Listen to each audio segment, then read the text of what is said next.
Mesdames et messieurs, bonsoir. Soyez les bienvenus pour cette nouvelle édition de votre journal de 22 heures. À la une dans l'actualité. À la une dans l'actualité nationale, la délégation parlementaire somalienne poursuit ses missions de travail à Djibouti. Et enfin, dans l'actualité internationale, la délégation juridique accueillie chaleureusement à l'aéroport de Johannesburg en Afrique du Sud. C'était le titre. Merci si vous nous rejoignez. Eh bien, le président de la République, son Excellence Ismaël Omar Guelleh, a formé de vœux de succès et de réussite au nouveau roi du Royaume de Danemark, Sa Majesté Frédéric X, investi dimanche au trône de ce pays. Le peuple et le gouvernement de Djibouti se joignent à moi pour présenter à votre Majesté leurs vœux les plus chaleureux de succès, a écrit le chef de l'État dans le télégramme de félicitations adressé au nouveau roi danois. Votre expérience sera une source inestimable de soutien pour consolider les liens fraternels entre le peuple danois et les voies de la prospérité et de l'épanouissement du rayonnement, a noté le président Guelleh dans le même document. Le président de la République, son Excellence Ismaël Omar Guelleh, clôt son message en retirant au nouveau roi danois la disponibilité du peuple et du gouvernement de Djibouti à œuvrer au renforcement des relations d'amitié et de coopération entre les deux nations. Autre actualité dans ce 22 heures, c'est aussi la délégation parlementaire somalienne qui rencontre aujourd'hui les femmes parlementaires djiboutiennes. Ces rencontres étaient présidées par la vice-présidente, l'honorable Safia Elmi, la délégation conduite par l'honorable Abdelkader Sheikh Ali, accompagnée de Mme Amina Hassan Aden, ministre de la Femme et du Développement des Droits de l'Homme par intérim, ainsi que des membres du comité des droits de l'homme, de la justice et des responsables d'ONG, poursuivent sa visite d'études à l'Assemblée nationale de Djibouti. Cette rencontre a permis de mettre en évidence les rôles et missions essentielles des femmes parlementaires dans le paysage politique de Djibouti. Les discussions ont été orientées vers le développement des stratégies pour améliorer la visibilité, la présence des femmes dans les processus décisionnels. Lors de ces échanges, les femmes parlementaires ont recommandé à leurs collègues somaliens d'accorder la présence à celle-ci pour le développement à l'émancipation de stratégies sous accent à la thématique de l'enfance. Les représentants djiboutiens ont insisté auprès des commissions sœurs de prioriser la présence et la visibilité des femmes somaliennes dans les processus de prise de décision en raison de cette situation. Elles ont illustré les recommandations par les exemples de projets de loi d'inspiration par le Parlement djiboutien.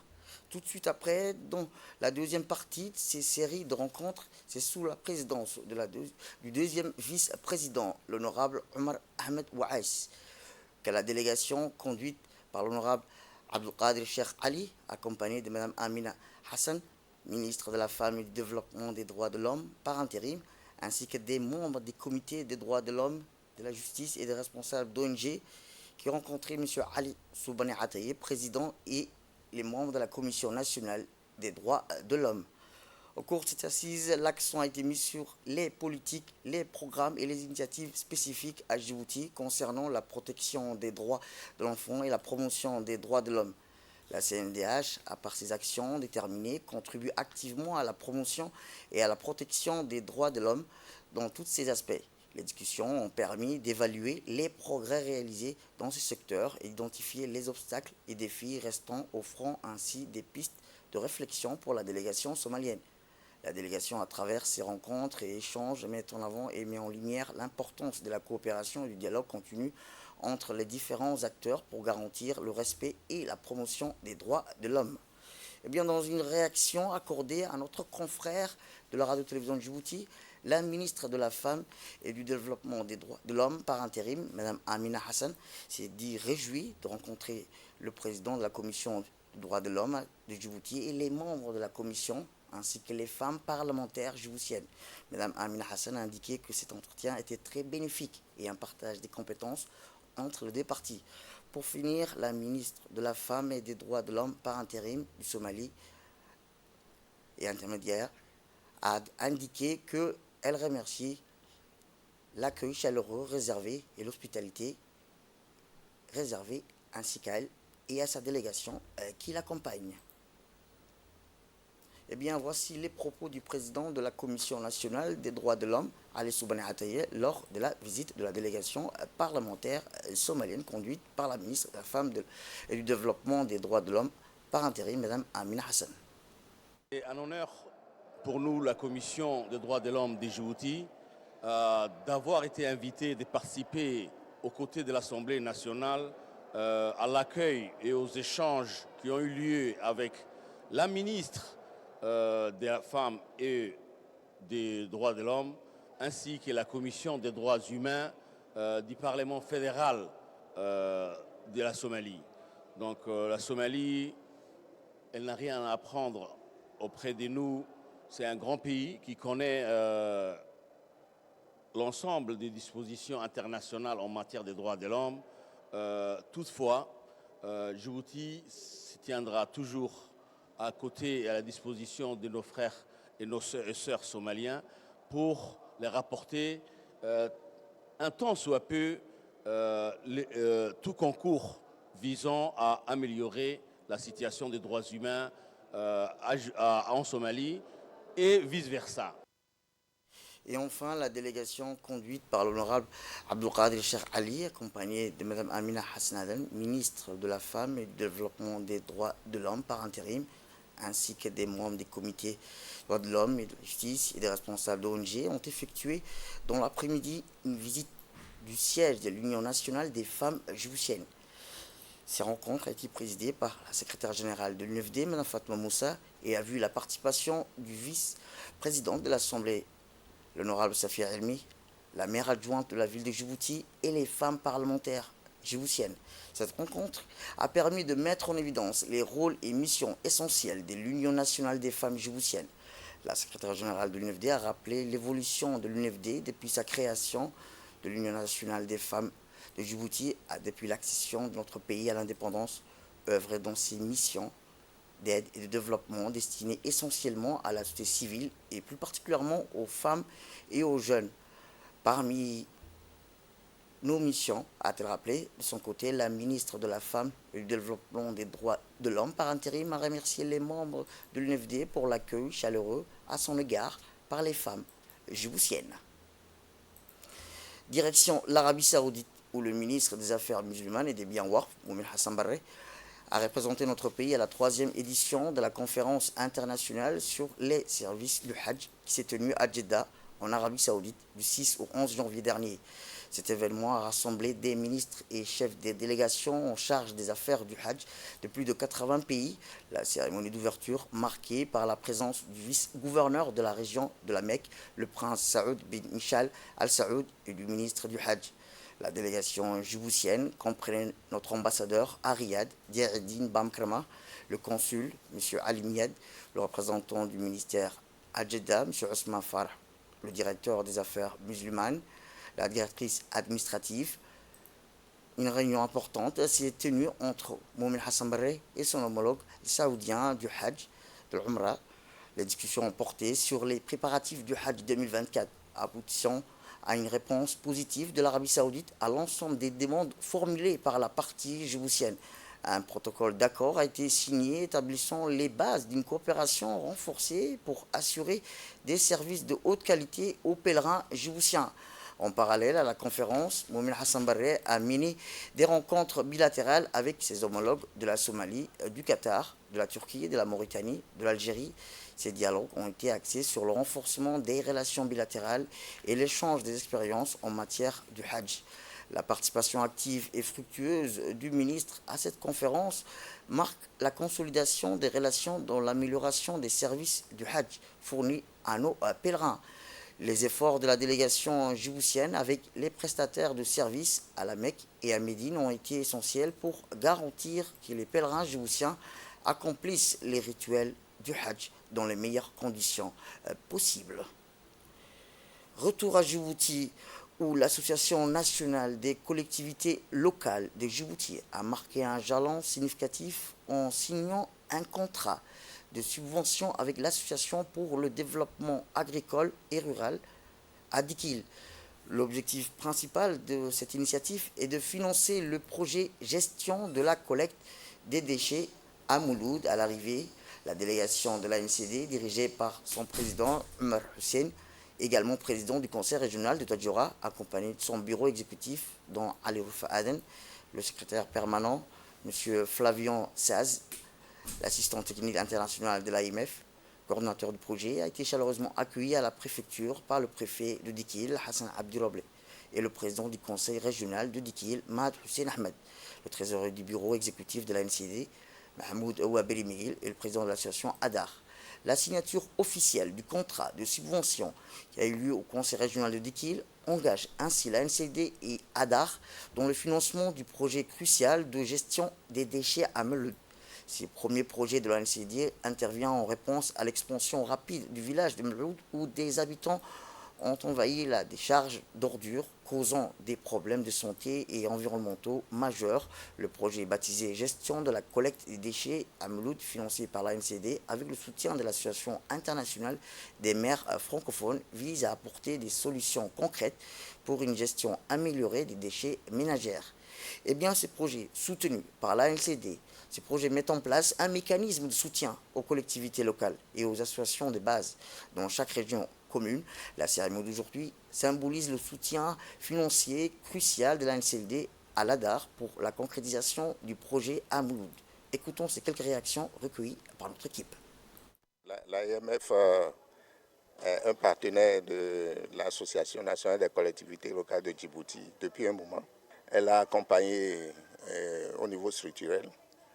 Maintenant, elle entame une nouvelle dynamique au niveau de l'ANCLD. C'est de l'accompagner dans le financement de projets. Donc là, les premiers bénéficiaires, c'est l'association ADAR dans ce projet important de gestion des déchets à Mouloud. Donc, c'est l'objet de la séance de ce matin, consacrée à la signature d'une convention. À partir de cette convention, il y a un partenariat qui s'établit entre la NCLD et l'association ADAR pour la gestion des déchets. Nous souhaitons que ça soit une expérience qui prospère, qui va appeler d'autres expériences. Merci. On reste toujours dans le sud où, avec l'augmentation des activités dans le secteur du bâtiment, une hausse du commerce à l'intérieur de la circonscription de la région d'Ali-Sébié vit un certain dynamisme économique ces dernières années. Conséquence, le nombre de véhicules et en particulier dans le transport en commun connaît une progression significative. Reportage.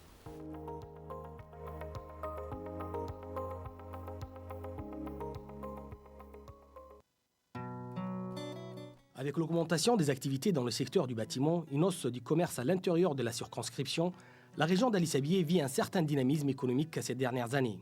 Conséquence, le nombre de véhicules et en particulier dans les transports en commun connaît une progression.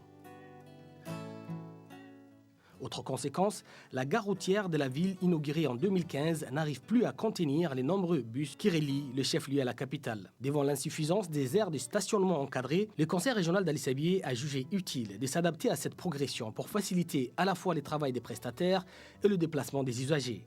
C'est pourquoi le conseil régional prévoit la construction d'une nouvelle gare routière plus grande, avec une zone d'attente plus spacieuse.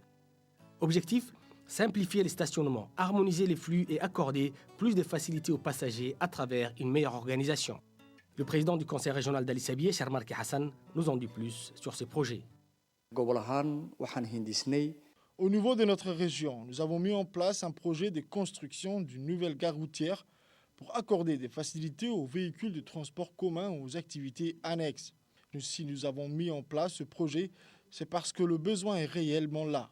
L'espace actuel est largement insuffisant pour servir de gare routière.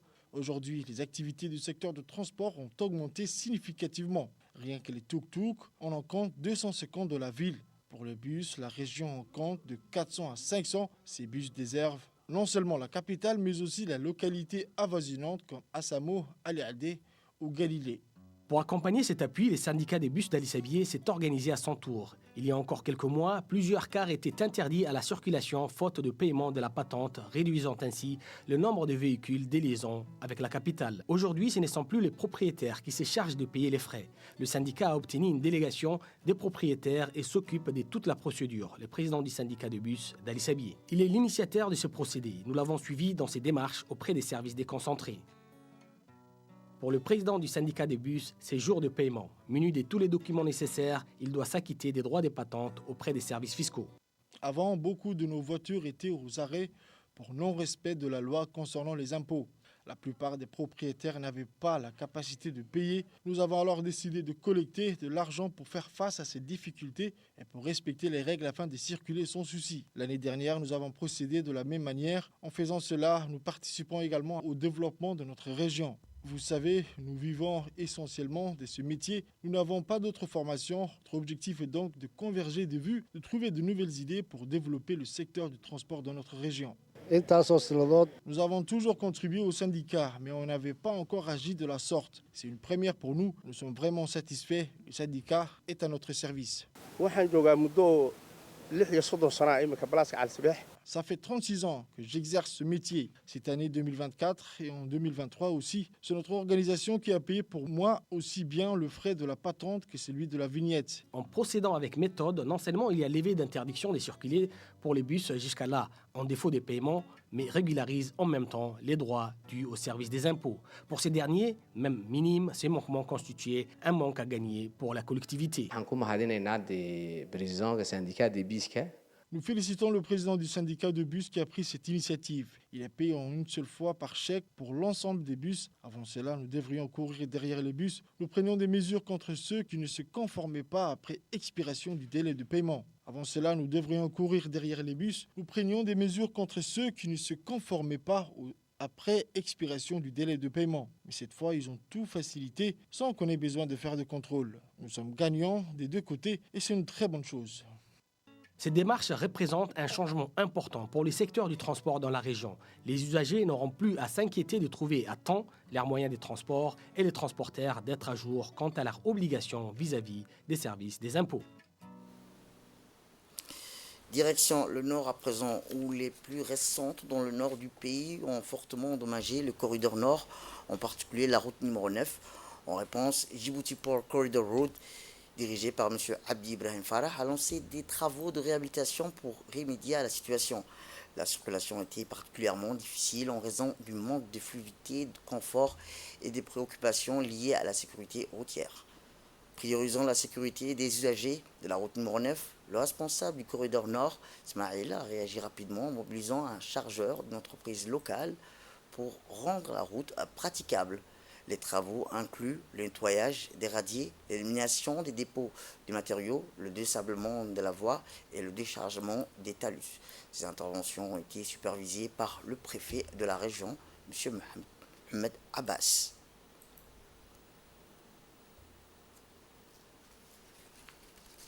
Les travaux de remise en état de la route. Pour que c'est une route, aujourd'hui la RN11, c'est une route qui joue un rôle majeur. On reçoit sur cette route le flux massif des camions chaque jour. Il y a des camions en provenance, camions vides qui viennent de Balhou, à destination Djibouti-Ville. Et d'autre part, nous avons ceux qui viennent du port de Tajoura. À peu près 1200 camions chargés transitent par cette route jusqu'à la destination de l'Éthiopie. C'est une route qui joue un rôle prépondérant, c'est-à-dire qu'elle joue un rôle clé dans le transit du camion. Aujourd'hui, nous sommes en train de réaliser un travaux de remise en état de la circulation. Direction Al-Ounay, une opération de saisie de cigarettes, de contrebande et médicaments a été menée ce matin dans la caserne de Al-Ounay par les agents de la douane en collaboration avec les forces armées djiboutiennes et la police nationale. Environ 500 cartons de cigarettes des marques Benson et Royal et des médicaments à usage des stupéfiants. Les agents de la douane qui était dirigé par le chef de la brigade de la douane, M. Moussa Mohamed Dabar, et les forces armées djiboutiennes, qui étaient dirigées par le sous-lieutenant Ibrahim Ahmed Ali. Ainsi, le directeur général de la douane, M. Goulet Ahmed Youssouf, a remercié tous les agents de la douane qui ont travaillé en étroite collaboration avec les forces armées djiboutiennes et la police nationale. Autre actualité, dans ce 22h, c'est aussi là les équipes des patrouilles maritimes de la garde-côte djiboutienne qui ont intercepté vendredi dernier une embarcation de type Galba qui transportait des marchandises de contrebande. Ainsi, c'est une importante cargaison de 1500 tabacs destinés à être écoulés de manière illégale sur le marché djiboutien qui a été interceptée à bord de cette embarcation. La fouille complète de l'embarcation a aussi relevé la présence de plusieurs cartons de médicaments. 4 individus d'origine yéménite, équipage de la Galba, engagés dans les activités de contrebande des marchandises, ont été interpellés dans le cadre de cette opération. Cette opération qui est un nouveau reflet de l'action déterminante que la garde-côte djiboutienne mène sur toute l'étendue des eaux territoriales nationales afin de lutter contre les activités criminelles en mer. L'embarcation et sa cargaison ont été saisies et les 4 individus seront présentés devant la justice dans le cadre de l'enquête que mène la brigade des recherches et des investigations et des affaires judiciaires de la garde-côte djiboutienne.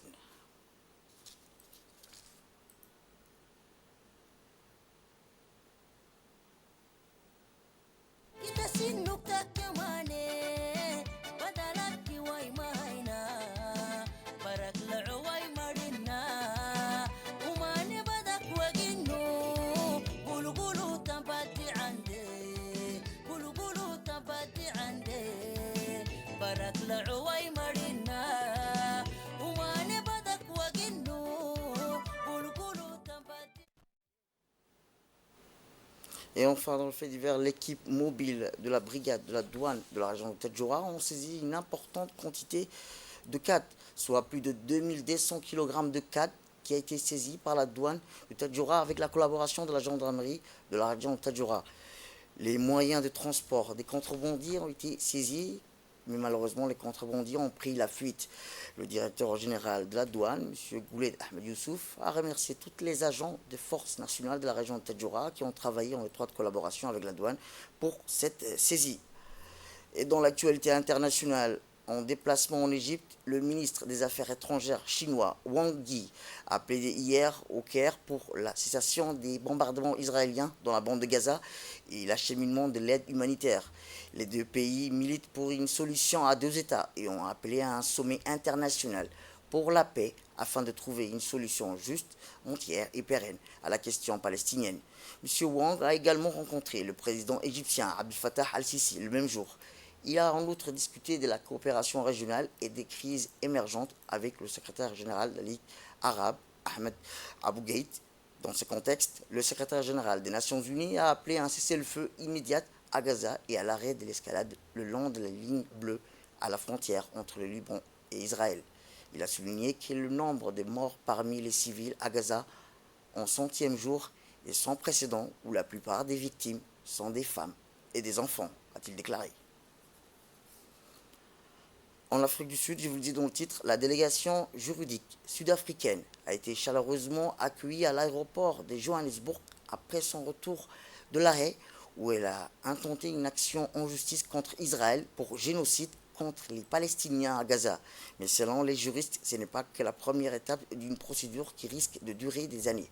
Alors que la guerre à Gaza passe le cap des 100 jours, l'arrivée de l'équipe juridique sud-africaine est porteuse d'espoir et d'une détermination renforcée. Leur expertise, leur engagement inébranlable en faveur des droits de l'homme ont laissé un impact durable sur la scène mondiale. Les Sud-Africains sont bien déterminés à obtenir un cessez-le-feu immédiat et l'accès à l'aide humanitaire. Ils veulent aussi attirer l'attention sur la situation critique des Palestiniens dans le monde entier. Et dans l'actualité internationale, dans la page sport, la Coupe d'Afrique continue en Côte d'Ivoire. Le Sénégal, champion en titre, a remporté son derby hier face à la Gambie, 3-0, lors du premier match du groupe C de la CAN 2024, grâce notamment à un doublé de Lamine Camara, vêtu de leur tunique blanche et dispose de 3-4-3 avec un trident offensif Mané, Diallo, Sarr, les Lions n'ont pas perdu du temps. De son côté, le Cameroun est tenu en échec 1 but partout par la Guinée. En ouvrant le score d'entrée puis en résistant à 10 durant une mi-temps, la Guinée a réalisé une bonne opération hier dans le groupe C de la Coupe d'Afrique en arrachant le match nul face au Cameroun, 1 but partout. Et enfin, l'Algérie a entamé sa Coupe d'Afrique des Nations par un match nul hier, pourtant dominateur et lancé par un but de Boudjaka. Les Fenelec ont laissé l'Angola égaliser sur un penalty.